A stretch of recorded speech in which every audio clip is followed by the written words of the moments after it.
But the afternoon got spoiled, obviously, with a missed, what felt like such a makeable field goal, too. And what stinks, I want to count the people in this picture. 1, 2, 3, 4, 5, 6, 7, 8, 9, 10. Jake Moody's entire family was at that game.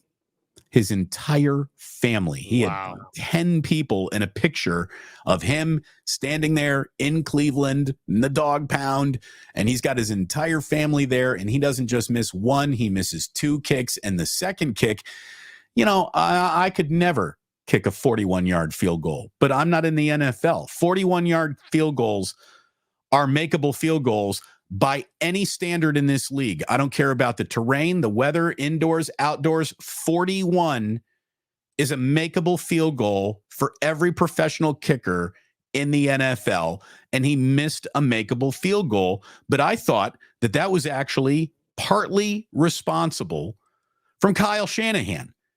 And we've done an awful lot of praising of a football team that is very good. And yesterday's loss doesn't change the fact that they're a very good football team. Kyle Shanahan had a shit day yesterday, Larry. There's no other way to say it. He was not good. He played afraid at the end of that game. And his biggest mistake of the day, on a day where his offense just totally got humbled everywhere. Well, it's 3rd and 7 at the Cleveland 23. And here comes Kyle trotting out his rookie kicker for a 41-yard field goal. Why didn't he run another play? I know. There was 9 seconds on the clock. And a timeout. He had 9 seconds and a timeout.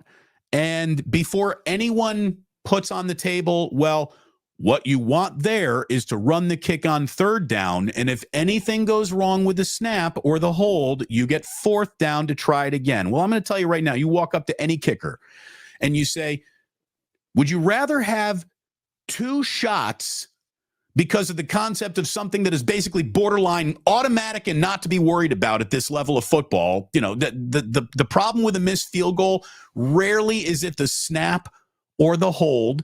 So would you rather have 2 chances at something that's borderline automatic, or would you just be closer?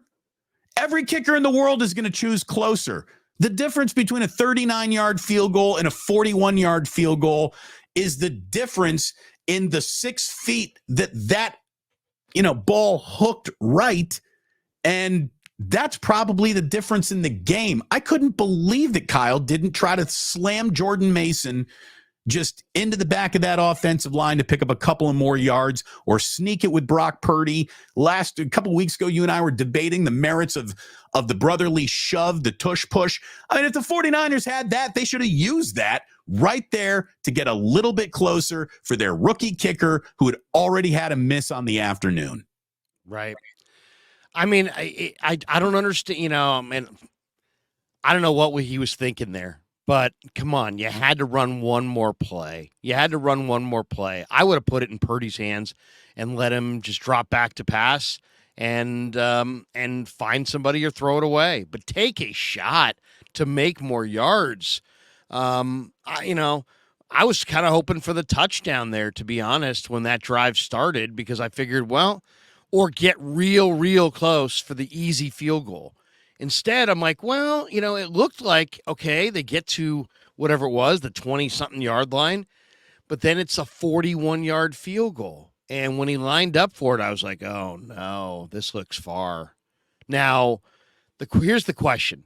How many chances do you give Jake Moody with Robbie Gould sitting next to his phone at home? Well, you're in your Super Bowl window, and you've got a kicker that's never missed in the playoffs, and you made a financial move to go to the rookie kicker. Okay, now the rookie kicker is showing that he, has a big leg, but that he's a rookie, and that it's not going to be a slam dunk. And he's been really, really good until yesterday. But realistically, how many kicks does he get to miss before you say, you know what, this is a problem? I mean, how many? I'd love to know. Is it 1 more? Is it 2 more? Is it 3 more? Is it 4? What's the number? There has to be a number. And since it's not like you got to decide, well, do we cut Jake? No, you could put him on. You could make sure that you could say he's hurt. There's like 9 different lists you could put him on. Put him on the IR. What are you trying to get fired as the GM of the New York Mets, Larry? You're going to use a fake IL for. Here's the thing. Well, I mean, I'm just saying, if you want, you don't have to cut him. You could just put him on the injured reserve and bring in Robbie Gould. I mean, you're in your Super Bowl window. How many games are you willing to lose because of your rookie kicker? How many? Well, you have all this cap space, so fitting in Robbie Gould now feels easier than ever.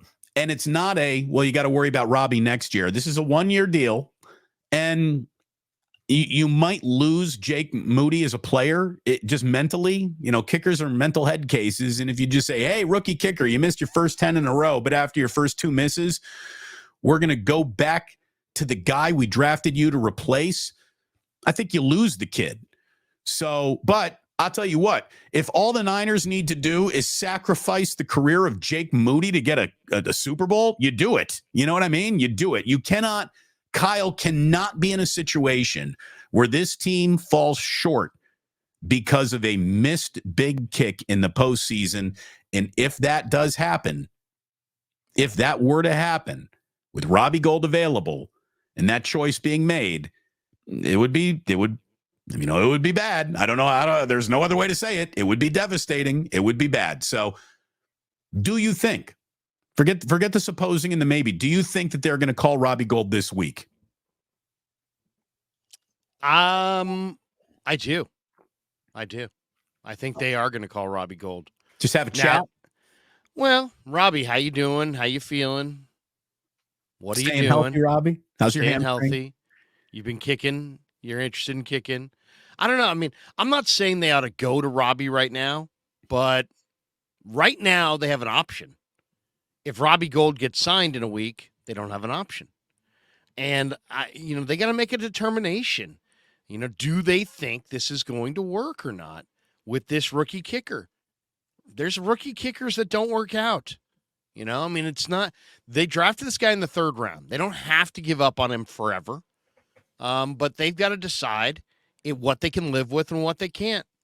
Can they live with them falling short of the Super Bowl because of a rookie kicker and his nerves? Can you? I don't know that you can. I mean, you're gonna put everything you got. I mean, Fish and Chips is like, stop blaming Moody. He missed 2 field goals, including a 41-yard field goal. That's a gimme. Sorry, Fish and Chips. You get the blame. When you fail, you get the blame. That's the way this thing goes. In the big leagues, you get blamed when you fail. Yeah, that's the way it goes. I also thought it was a failure on Kyle. It feels like Kyle's not aware of the concept of a closer kick from my rookie is an easier kick by definition. I mean, how close do you got to be? 41-yarders in the NFL in today's kicking deal, a 41-yard field goal's a gimme. Right, 6 yards further back than a point after, for goodness sakes. That's it. Right. So it just pushed it. He hooked the first one. He pushed the second one. But, I mean, forget these kicks. It's about the kicks coming up in January. It's about those kicks. The Niners are going to qualify for the playoffs. He's not going to keep them from the playoffs. But my question is, how many kicks do you need to see him miss before you go to the guy that's never missed in the playoffs? It's more of a question than anything else. But I definitely would be checking in with Robbie, and I definitely would be having those conversations. Guys, how many kicks can we miss with our rookie kicker before we're going to make a move? How many? What do you think? You know what Jake Moody needs? He needs an acai bowl because they are filled with all sorts of nutrition and vitamins and deliciousness. Welcome to 49ers Wake Up. Damon Bruce, Larry Krueger with you. We're brought to you by Palmetto Superfoods and the acai bowl. And here is the deal. Buy one, get one free. Go in, look for a small acai bowl. You get a second one free when you say Damon and Larry sent me. Go ahead and check it out. You got the code? You got the promo, Larry, to put that up? Yes, I There do. it is. Let me grab one thing off the table. Hold on. Give me 30 seconds. Okay, Larry's getting one thing off the table. DBLK15 was the promo code to get you 15% off, but we've kicked that up a notch now. You can get a buy one, get one free small acai bowl at Palmetto Superfoods. The reason why Larry was late this morning is because he was eating his acai bowl, I'm guessing. But it's absolutely delicious. It is fantastic. The truth is 49er football in acai bowls are strange bedfellows, right? What do you guys? You like Larry is selling barbecue on his channel. Damon, you're doing Ike sandwiches and whiskey in the past. Like, what are you doing?